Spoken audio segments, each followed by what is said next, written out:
بسم اللہ الرحمن الرحیم، السلام علیکم۔ اور ہماری صحابہ کرام سیریز میں تھرڈ خلیفہ عثمان بن عفان کی سٹوری چل رہی ہے، جس کا آج لاسٹ پارٹ ہے، اور ہم جانیں گے کہ عثمان رضی اللہ تعالیٰ عنہ کی شہادت کے پیچھے کیا وجوہات رہیں، سازش کے تحت انہیں قتل کیوں کیا گیا۔ یہ ایک بہت بڑی یہودی سازش ہے، 12 سال تک ان کی خلافت رہی، لیکن ان کو قتل کر دیا گیا۔ حضرت عثمان کے خلاف بہت بڑی کانسپریسی سازش ہوئی اور مسلمان بغاوت پہ آ گئے، ایسی سازش ہوئی۔ اسے فتنۃ الکبریٰ بھی کہتے ہیں، یعنی کہ عظیم ترین فتنہ۔ حضرت عثمان کے گھر کا جب گھیراؤ ہوا، اگر میں آسان الفاظوں میں بتاؤں تو جب دہشت گردوں نے، جو ان کے قتل کی سازش کر چکے تھے، انہیں قتل کرنا چاہتے تھے، ان دہشت گردوں نے جب ان کے گھر کا گھیراؤ کیا ہے قتل کرنے کے مقصد سے، تو صحابہ نے حضرت عثمان رضی اللہ عنہ سے کہا کہ بھائی آپ ہمیں اجازت دیں، ہم ان سب کا خاتمہ کر دیں گے، کیونکہ مدینے والے کافی تھے، ان سازشی لوگوں کو ختم کر سکتے تھے وہ، اور حضرت عثمان رضی اللہ عنہ کو بچا سکتے تھے۔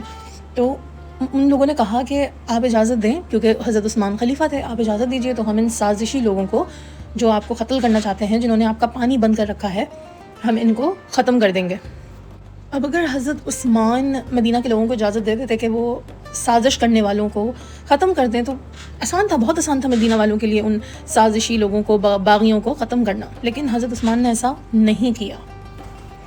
حضرت عثمان نے کہا کہ جو اللہ اور آخرت پر ایمان رکھتا ہے اور مجھے اپنا امیر مانتا ہے، یعنی اپنا خلیفہ مانتا ہے، وہ لوگ اپنی تلواریں نیچے کر لیں۔ میں نہیں چاہتا کہ امت میں وہ پہلا بنوں جس کی وجہ سے امت میں آپس میں لڑائی ہو جائے۔ فرمایا میں نہیں چاہتا کہ میری وجہ سے کسی بے گناہ کا قتل ہو، اس کی جان جائے۔ صحابہ نے کہا کہ جانتے ہیں آپ کہ آپ کو قتل کرنے کے ارادے سے آئے ہیں؟ تو حضرت عثمان کہتے ہیں کہ قتل کرنے کے ارادے سے آئے ہیں، ابھی مجھے قتل نہیں کیا ہے انہوں نے، تو بے گناہ ہوئے، ان پر ظلم نہیں کرنا، جب قتل کر دیں، گناہ گار ہو جائیں، تو چاہے جو چاہے کرنا ان کے ساتھ، قصاص کر لینا، بدلہ لے لینا میری موت کا ان سے۔ لیکن جب تک انہوں نے اپنا جو پورا ان کی پلاننگ پلاٹنگ ہے، جو ان کی کانسپریسی ہے مرڈر کرنے کی، جب تک یہ وہ اس کا ایگزیکیوشن نہیں کر رہے ہیں، گناہ گار نہیں ہو رہے ہیں، قاتل نہیں کہلاتے، تب تک تو یہ بے گناہ ہے، ان کے ساتھ کچھ مت کرنا۔ اب خلیفہ کی طرف سے تو انکار ہو گیا تھا، خلیفہ نے اجازت نہیں دی کہ ان سازشی لوگوں کے ساتھ کچھ کیا جائے، تو ظاہر ہے لوگ پھر خلیفہ کے حکم کے آگے باؤنڈ تھے نا، کہ وہ کچھ نہیں کر سکتے تھے خود سے۔ حالانکہ حضرت عثمان رضی اللہ تعالیٰ عنہ کو اپنی جو شہادت ہے، اپنی جو موت ہے، وہ نظر آ رہی تھی، وہ جانتے تھے کہ آج شہید ہو جائیں گے، اب انہوں نے بچنا نہیں ہے، مگر لڑائی کی اجازت انہوں نے نہیں دی کہ وہ اپنی جان بچانے کے لیے اجازت دے دیتے صحابہ کو کہ بھائی سازشیوں کو، باغیوں کو ختم کر دو، بٹ انہوں نے ایسا نہیں کیا۔ وہ جانتے تھے کہ بس اب وقت آ گیا ہے۔ اور خیر پھر حضرت علی رضی اللہ تعالیٰ عنہ نے اپنے دونوں بیٹے امام الحسن اور حسین کو حضرت عثمان کے گھر کے باہر دروازے پر پہرے پہ کھڑا کیا، تاکہ وہ ان کا ڈیفینس کر سکیں، اگر فرنٹ سے کوئی بھی آتا ہے تو ان کو بچا سکیں۔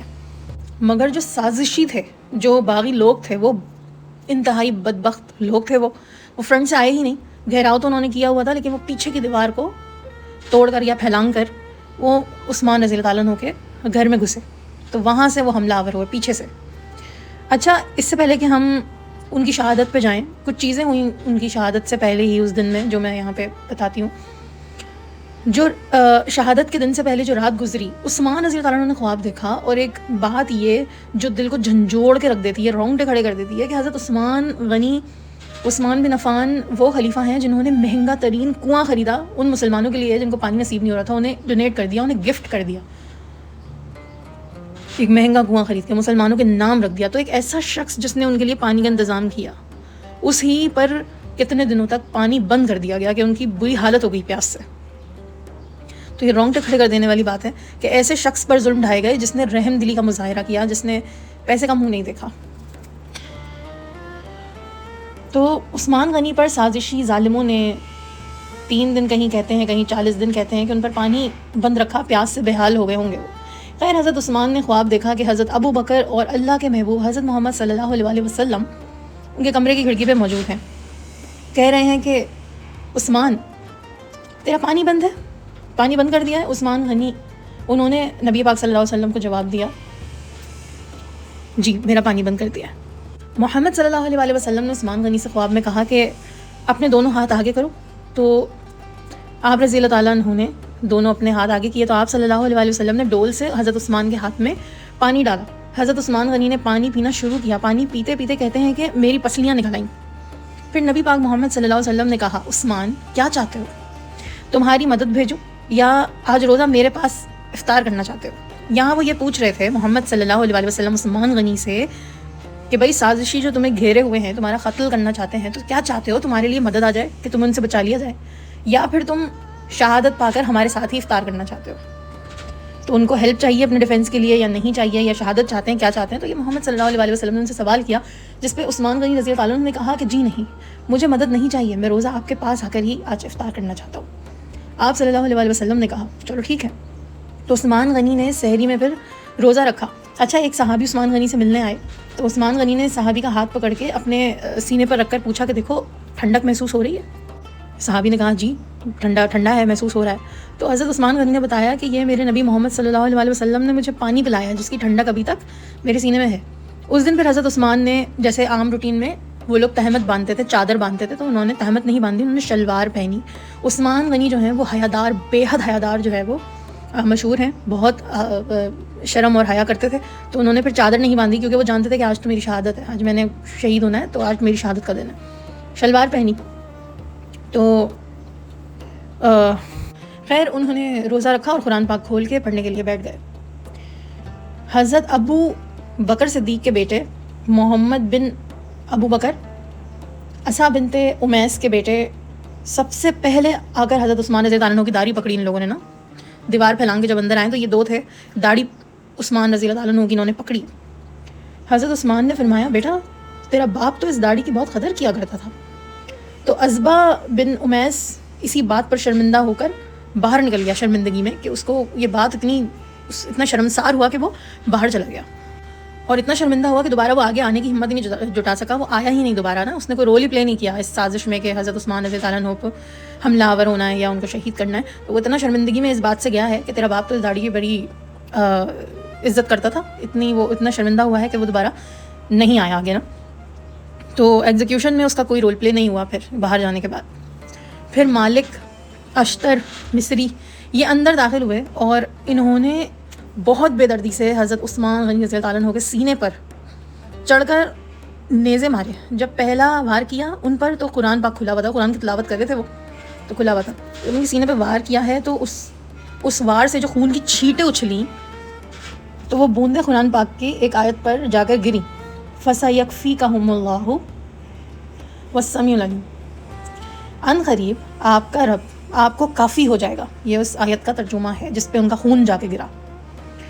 حضرت عثمان غنی کے قتل میں جتنے بھی لوگ تھے, شریک تھے, جنہوں نے سازش کی, جنہوں نے ان کو قتل کیا, کوئی بھی اپنی موت نہیں مرا, سب قتل ہوئے. تو وہ روزے کی حالت میں تھے, سازشیوں نے آ کے ان کا قتل کر دیا, شہید کر دیے گئے وہ روزے کی حالت میں. کیوں عثمان غنی کے خلاف سازش ہوئی؟ معاملات نئے نہیں تھے, بہت پرانا ایک کھچڑی پک رہی تھی, اور وہ پکتے جو عثمان غنی ہیں وہ گیہوں کے ساتھ گھن کی طرح پس گئے. بیسیکلی معاملہ بنو امیہ سے بلونگ کرتے ہوئے گورنرز کی وجہ سے بگڑا تھا, اور عثمان غنی جو ہے وہ زد میں آ گئے اس کی. لوگ جو ہے انہوں نے قانون اپنے ہاتھ میں لے لیا تھا. الزامات یہ تھے کہ جو عثمان غنی رحم دل تھے ظاہر ہے, تو ان کی رحم دلی ان کے خلاف چلی گئی یہ چیز نا, کہ لوگوں نے یہ افواہیں پھیلا دیں کہ وہ اپنوں کو بڑے عہدوں پہ رکھتے ہیں, اپنے رشتہ داروں کو رکھتے ہیں, ان کو آگے رکھتے ہیں, وہ انصاف نہیں ہے اور دس اینڈ دیٹ. تو لوگوں نے کچھ چیزوں کو جو وہ نہیں تھی مرچیں لگا کے وہ بنایا, پھر جھوٹی افواہوں کو پھیلایا. ہمیشہ ہم جو دیکھتے اور سنتے ہیں وہ سچ نہیں ہوتا. تو اس کہانی سے یہ سبق ملتا ہے کہ کچے کان کا نہیں ہونا چاہیے, ہمیشہ دیکھی اور سنی پر فوراً سے بھروسہ کر کے کوئی شدت پسندی کر کے ہمیں فیصلہ نہیں کرنا چاہیے. جن لوگوں نے قتل کیا انہوں نے بڑے کانفیڈنس سے کام کر دیا, لیکن اللہ کے سامنے وہ پھر اپنے آپ کو کیسے بچائیں گے؟ دنیا میں تو آپ نے گل کھلا دیا, بھلے آپ نے کسی مس انڈرسٹینڈنگ میں کر دیا یہ سارا کام, لیکن اللہ کے سامنے پھر اب آپ کیا کریں گے؟ تو اگر آج کے دور میں دیکھا جائے تو ہم اس کہانی سے, اس قصے سے, اس واقعے سے اور مظلوم عثمان غنی کی شہادت سے جو مورل لے سکتے ہیں, لوگوں سے جو عبرت حاصل کر سکتے ہیں, باغیوں سے, وہ یہ ہے کہ ہمیں سنی سنائی دیکھی دکھائی فوراً اس کو دیکھتے ہوئے اور شدت پسندی میں کوئی فیصلہ نہیں کرنا چاہیے. آج کل شیطان مردود جو اپنا رول پلے کر رہا ہے نا, وہ یہی ہے کہ آگ لگا دو, بھڑکا دو, اور پھر لوگ شدت پسندی میں غلط فیصلے کرتے ہیں, رشتے تباہ ہو جاتے ہیں, بہت بڑی بڑی باتیں ہو جاتی ہیں چھوٹی سی چیزوں سے, کسی کا دل زخمی ہو جاتا ہے, کوئی آپ کے الفاظوں کی وجہ سے اندر ہی اندر مرتا رہتا ہے, آپ کے رشتے ٹوٹ جاتے ہیں. تو شیطان تو خوش ہوتا ہے لیکن اللہ تعالیٰ ناراض ہوتے ہیں. اور ہمیں چیزوں کی جانچ پڑتال کرنی چاہیے، ان پر سوچنا چاہیے. جب آپ کسی غلط فہمی کا شکار ہوں اور ایک شدت پسندی والا فیصلہ لینے جا رہے ہوں تو ہمیشہ اس چیز کو سوچیں کہ جو ہم کرنے جا رہے ہیں اس کے کانسیکوینسز کیا ہوں گے. بظاہر ہم کبھی کبھی غصے میں جو فیصلے کر رہے ہوتے ہیں ہمیں لگتا ہے بہت صحیح کر رہے ہیں، ایسے ہی ہمیں شدت پسندی سے آگے بڑھنا چاہیے، بٹ وہ ہم اپنے ہی گلے میں پھندا اور پاؤں پہ کلاڑی بنا رہے ہوتے ہیں اس کو. تو آئی ہوپ کہ عثمان غنی کی اس اسٹوری سے ہمیں بہت سبق ملتا ہے اور موٹیویشن بھی ملتی ہے، کیونکہ وہ ایک بہت اچھے انسان تھے. انہوں نے اسلام کے لیے، مسلمانوں کے لیے بہت خدمات انجام دیں. اب 4th خلیفہ ہم نیکسٹ ویڈیو میں جانیں گے کہ کیسے بنے اور کون بنے. تب تک کے لیے اللہ نے کے بعد.